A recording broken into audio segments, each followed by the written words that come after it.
Well, here we are again. I normally don't make updates to previous videos as it feels cheap and I'm trying not to cash in on past content, but this has become a glaring exception to the rule. What has come out both true and untrue the past couple of weeks since we learned about the scandal is absolutely damning for some, confusing for most, and not fucking important for others. For those of you who still are under a rock and don't know what the fuck is going on, a Michigan staffer named Connor Stalions has been accused of organizing a group of staffers to go to more than 30 games of future opponents against Michigan and record the signs the teams were using to call plays from the sidelines. If I could simplify things, it's like when the Spygate and the Astros trash can scandal had a baby who is now going to college. While it is not against the rules to try to decipher signs, it is absolutely against the rules when it comes to using technology and sending people to other games to record them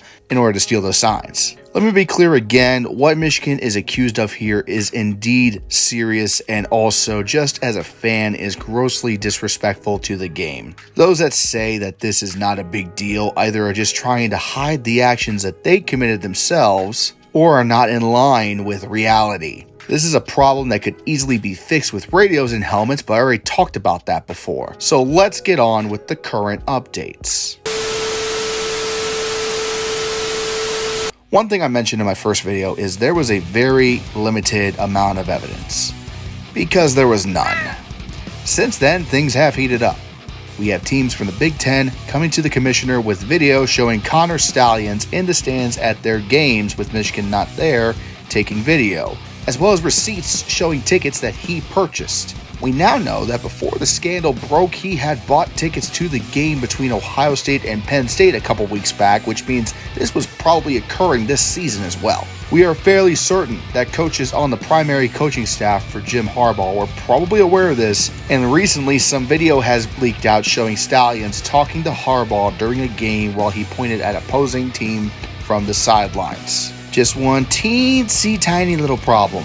Pretty much none of this evidence has been released to the public. However, there is one bit of evidence we didn't mention yet that has many people confused as hell. At a game between Michigan State and Central Michigan, people online have found a clip of what appears to be Stalions dressed in CMU coaching gear on the sidelines. This is currently under investigation by both Central Michigan and the MAC, who naturally don't want anything to do with this bullshit and are being stone silent. If I had to guess, I am pretty sure it's not him, because why the fuck would anyone let him in? He is not an employee at Central Michigan University or Michigan State University, and based on what we do know, would more than likely be on the bleachers than on the fucking field. So while there is a lot of smoke, we still have no fire. But that is not where the shit show ends, my friends.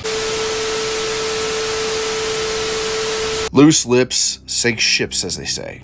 So it's not surprising that once shit started to come out, people started to fucking talk. The scandal apparently involved a coach from Division III who says he was paid to attend some Penn State games. I would give the name, but he withheld it due to the ongoing investigation, and fair enough. TCU made clear early on that they were aware of the cheating and raised up the sign scandal to the College Football Playoff Committee, who did basically nothing. They didn't have a rule on this, so they defaulted to the NCAA, who didn't have anything but hearsay to go off of, and let the shit play out. There has also been reports from other schools that he attended other games outside of the Big Ten, including the 2021 and 2022 SEC Championship game, as well as games at Tennessee, Alabama, Clemson, Oregon, Georgia. It just goes on and on here. Tennessee has all but confirmed this themselves and have turned over receipts and video to the NCAA, but again, we don't have the evidence in front of us, so we don't know for sure if he was actually there, technically. Now we get to the man of the moment. Stalions has been on paid leave while the investigation has been underway. However, he's been less than cooperative. He is no-showing interviews, not answering calls or emails, the whole deal. This point's pretty damn clear where this is going, and the shoe finally dropped last night. Stalions is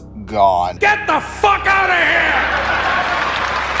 Why they didn't fire him sooner and let him resign, I don't know. But while he claims the resignation is in hopes that the team can refocus for the remainder of the season, it's not gonna fucking happen. Stalions isn't the only problem in Michigan right now, believe it or not.